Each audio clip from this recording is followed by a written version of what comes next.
Let's open up our grain trade for you here on a Monday morning. I'm Marlon Bowling with a quick look. In the corn, this is how we're opening up. We were on both sides of unchanged during the night. Which way are we going today on the open? The answer is up a little bit. We have July corn currently trading about 3 cents higher. We're at $4.30 per bushel. We have December 2 1/4 higher at $4.46. Well, let's see what soybeans are opening like. On soybeans, we have July now 5 1/2 higher at $8.83 1/4. You know, overnight they got as low as $8.73, so that's about a dime bounce off of that now. And we have November soybeans now 5 1/2 higher at $9.10 1/4. Well, one has to wonder if the corn and soybeans don't feel kind of left out when you look at what's going on in the wheat market today. My goodness, in Chicago wheat, we have July 15 higher at $5.18. That's 15 cents off its earlier low from last night. Let's take a look at Kansas City wheat, and currently we have the hard red winter wheat on July now 18 3/4 higher at $4.91 3/4, and that's a penny off its high so far today. In the Minneapolis spring wheat trade, we have July currently trading 9 1/4 higher at $5.61 1/4, and let's take a quick peek at cotton as well. Currently, you have that July contract now 3 points lower at 68.05. December down 18 points.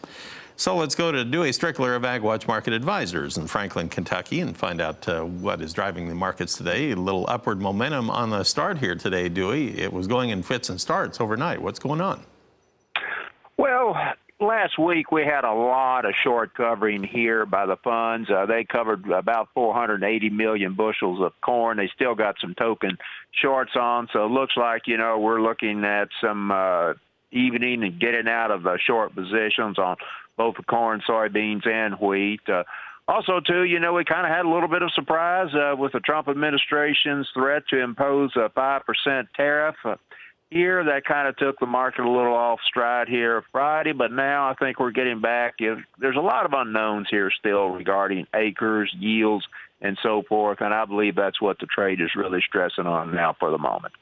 So we really have the tale of two sides of the coin over the weekend when it comes to the ag planning weather for the corn. So in some areas, they probably made tremendous progress here for a couple of days trying to get some new corn put in the ground. On the other hand, you hear of areas like Missouri where many levees were breaking over the weekend and flooding thousands and thousands and thousands of acres of corn that was already up. Soybeans, too, for that matter. So that's actually a net reduction. You're also hearing all kinds of stories of people that got the corn finally planted, but they said almost all of it was mudded in terrible conditions. A lot of folks complaining about very yellow corn, just sickly looking corn out there with poor stands. What's this all going to do to the market here long term? Well, you know, long term, you kind of have to look at it from this perspective here. I've mentioned in my comments to subscribers and so forth that when corn bottoms in May or June, usually you get a recovery that will be up to the 25% area as far as value is concerned. We've been there. We've done that. The recovery doesn't last longer, much than 4 weeks. This is week number 4. We're overbought. A lot of, I think, of the unknowns are being factored into the market. So you got to be really cautious on your toes here because when these markets peak, they can peak with a vengeance. Okay, we'll come back and talk about the livestock side of the equation as well and see how they're opening up there this morning. We're talking with Dewey Strickler, and we will be right back.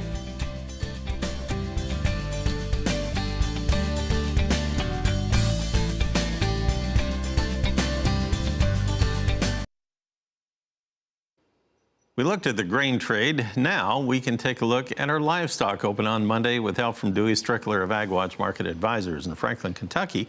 Let's go to the live cattle board and take a first look. Remember, the entire livestock complex just went in the tank, as you would say, Friday afternoon with sharply lower closes. Today on the live cattle market, to start things out, we're a little bit higher.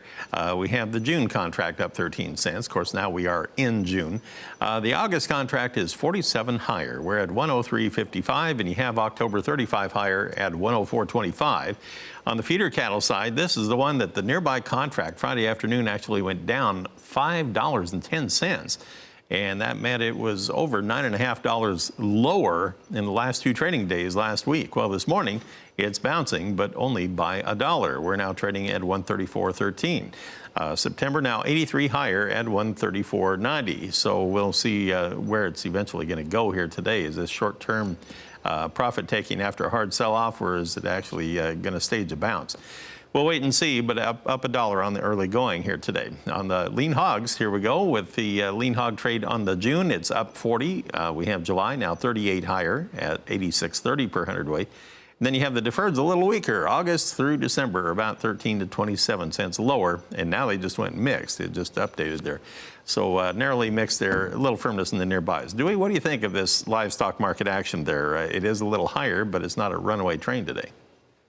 No, it's not. I think the trade's still a little bit spooked about what's going on with the relation with Mexico here. But when I look at the cattle market technically here, we're not quite done with the sell-off here. I would look for it to go just a little bit below the lows that we made here Friday, but we're searching for a bottom. Well, they blew out the support on the cattle market on the charts here last Friday.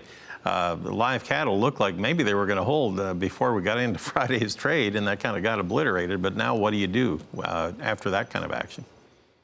Well, you just wait for the market at the bottom here. When I look at the patterns here, it shows we got just a little bit lower to go, but not a great deal. Okay, the cash cattle trade on the livestock summary, as you look at what happened Friday, had a little cleanup trade. Excuse me, I understand we were around 115-ish. On the live cattle trade on Friday, so that would be basically about where we were before. Didn't seem to really have any sense of direction, higher or lower from that. No, that's right. When you get markets down to these depressed levels, the news just doesn't really seem to have much bearing here until you get all of the liquidation out of the way. And we just haven't quite reached that point just yet. Do you think that'll help stabilize the futures? I think it will, and I think you could be looking at the cattle putting in a bottom here this week. All right. Well, thank you, Dewey, for talking with us. Dewey Strickler of AgWatch Market Advisors out of Franklin, Kentucky.